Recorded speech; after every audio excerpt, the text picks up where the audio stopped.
Muy buenas noches, saludos a ti y a todo el auditorio. El día de hoy se ha llevado a cabo una sesión en la OEA, en donde nuevamente Bolivia ha puesto sobre la mesa la injerencia de Luis Almagro, que vaya que tenemos que estar hablando de esto que ocurre en el seno de la OEA, que no es nuevo. Sin embargo, en México tenemos que estar con esta noticia todo el tiempo de cómo opera la OEA. Durante los últimos días, nuevamente ha sido Luis Almagro quien ha cuestionado los resultados de las elecciones de octubre del 2019 que provocaron decenas de asesinatos por parte del gobierno de facto de Yanine Áñez en ese momento, y ha sido el día de hoy en una sesión del Consejo Permanente el mismo embajador de Bolivia ante la OEA, quien todavía no ha decidido salirse. Recordemos que en algún momento Cuba fue expulsada de la OEA y cuando le dijeron regresa, Cuba dijo no gracias, ¿para qué regresar al Ministerio de Colonias de Estados Unidos? Y hace unos años el gobierno de Venezuela comenzó su retirada de la organización y formalmente ya ha salido. Sin embargo, el grupo de Juan Guaidó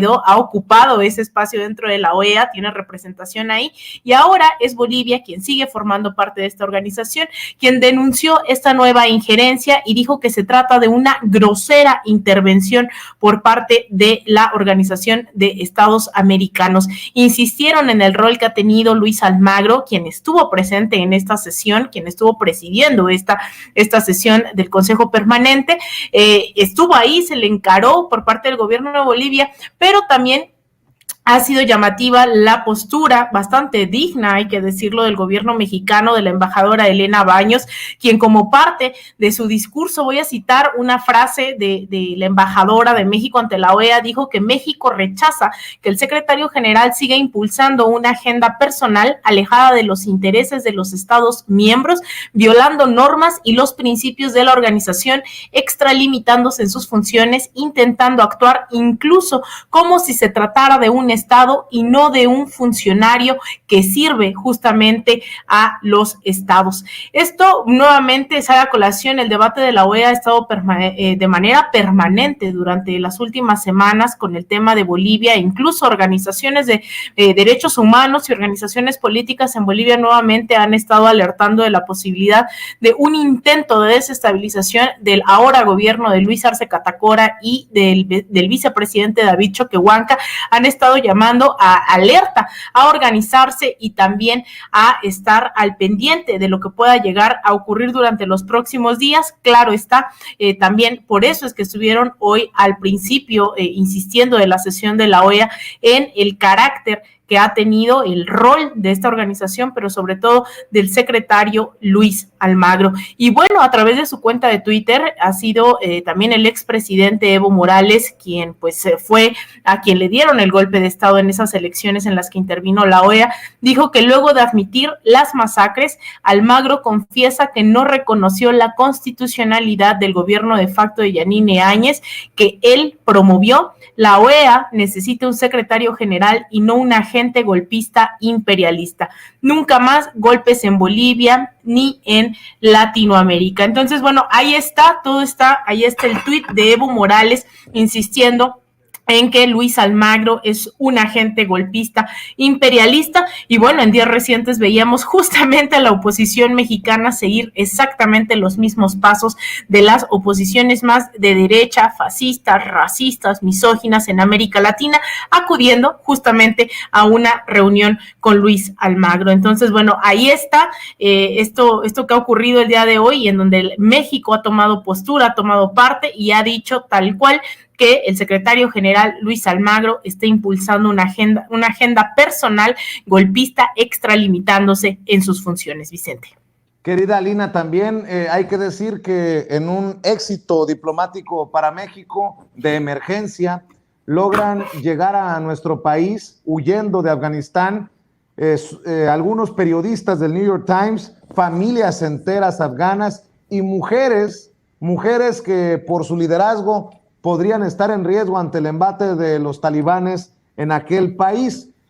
Hasta el New York Times reconoce que es por la pericia diplomática de Marcelo Ebrard que se logra este movimiento de personas de emergencia. Pues resulta que el gobierno que tanto han criticado en medios como el New York Times da la cara como no la quiso dar o como no la pudo dar el gobierno de Estados Unidos, el gobierno de Joe Biden. Así es, bueno, en realidad hay que tener ahí, hay que esperar y también hay que hacer esto se presta a muchas lecturas, ¿no? Yo creo que ha habido celebración del éxito diplomático que ha tenido el gobierno de México en una respuesta hacia una crisis provocada, hay que decirlo, también por Estados Unidos en el Medio Oriente, una más de estas crisis provocadas por el imperialismo estadounidense, y que ahora, ante el retiro de las tropas estadounidenses y de sus aliados después de 20 años de ocupación, ha generado toda una crisis en la región. Esto, bueno, ha sido objeto también de que países como Rusia, China ya estén especulando sobre cómo se va a actuar durante los próximos meses, cuáles van a ser las acciones inmediatas que se van a tomar en la región, y México ha formado parte de esta discusión a través de dar asilo, de dar refugio a varios periodistas, en este caso del New York Times, que han viajado, decenas, son cerca de 20 periodistas con sus familias, han viajado y han llegado ya a México. También hay que decirlo, ha sido a través no solamente del canciller, sino de uno de los principales periodistas que se le ha señalado como aliado de Claudio X González, quien pidió directamente a Cancillería que interviniera por sus colegas en Afganistán, y ante la omisión o digamos ante la ausencia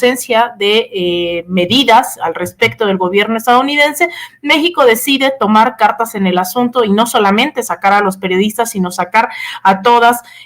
su familia, y ha llegado aquí ya a México. Y digo que hay que tener cuidado porque también, por otra parte, en redes sociales también ha habido un reclamo sobre el momento que puede interpretarse como mediático de la política exterior mexicana, ya que pues las fronteras al sur de México todavía siguen inundadas de solicitudes de refugio, de asilo, de personas que vienen de distintos países de Centroamérica.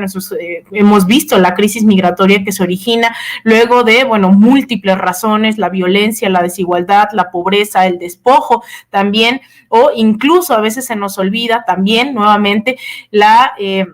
el rol que ha jugado Estados Unidos en la región, por ejemplo, participar directamente armando a los grupos, ¿no? En la guerra civil en El Salvador, o también despojando a varios de sus territorios, generando incluso la llamada, así como lo conocemos, la llamada Mara, la Mara Salvatrucha. Pues recordemos que son personas, el origen de la Mara Salvatrucha tiene que ver con personas que migraron de El Salvador hacia Estados Unidos, ahí aprendieron estas prácticas de gángsters, de pandillas, y después fueron deportados a El Salvador. Así es como nace, ¿no? Es decir, Estados Unidos tiene mucha responsabilidad. Entonces, toda esta crisis que se ha generado en Centroamérica, ¿no? Por todos estos múltiples factores, pues también no ha sido tratada con la misma receptividad por parte del gobierno mexicano, y es algo que también se está señalando en redes sociales, que a lo mejor puede interpretarse como un acto mediático de la Cancillería, cuando hay miles y miles de solicitudes por parte de migrantes hondureños, por parte de migrantes de diferentes países de la región, y que no han sido tomadas en cuenta. Entonces, enhorabuena por las medidas que se ha tomado con respecto a Afganistán, pero creo que todavía tenemos mucho que debatir sobre la manera en que se ha tratado a miles de migrantes también en la frontera sur. Muy bien, pues estamos al pendiente, nada más hacer una distinción de migración a una migración hasta cierto punto generada por cuestiones económicas, a una migración forzada, como el caso de Afganistán, pero definitivamente es un debate urgente que se tiene que tener, y bueno, pues del que estaremos al pendiente. ¿Por qué no cerramos invitando a la gente para que te apoye en redes sociales y obviamente para que te vea y te escuche todos los domingos a la 1 de la tarde en el espacio que orgullosamente para nosotros conduces en Sin Censura TV, Sin Censura Media y Sin Censura Presenta, querida Lina? Claro que sí, muchas gracias, Vicente. Y justamente, ¿no? Eso es lo que dicen también muchos centroamericanos, como que han sido también víctimas del despojo, víctimas de estos grupos de violencia, ¿no? Así como los talibanes, pues también hay las maras provocadas, al igual que los talibanes, en parte por el gobierno de Estados Unidos. Yo les invito a que me sigan en Twitter, en @AlinaDuarte_, en Instagram _AlinaDuarte, en Facebook.com /Alina Duarte Periodista, y en mi canal de YouTube, y claro está también aquí todos los domingos de 1 a 2 de la tarde. Estamos conduciendo el programa Sin Censura Presenta 1 a 2 de la tarde todos los domingos, y también agradecerte nuevamente, Vicente, y esto es una noticia en exclusiva, todo el apoyo que has tenido para conmigo, para con quienes formamos esta parte de este equipo documental de Fue Golpe. Para quienes no lo han visto, próximamente nos acaban de avisar que se estrenará también en unas semanas en la Cineteca Nacional. Entonces, pues enhorabuena, ha sido parte también de todo el apoyo de Sin Censura, quienes nos han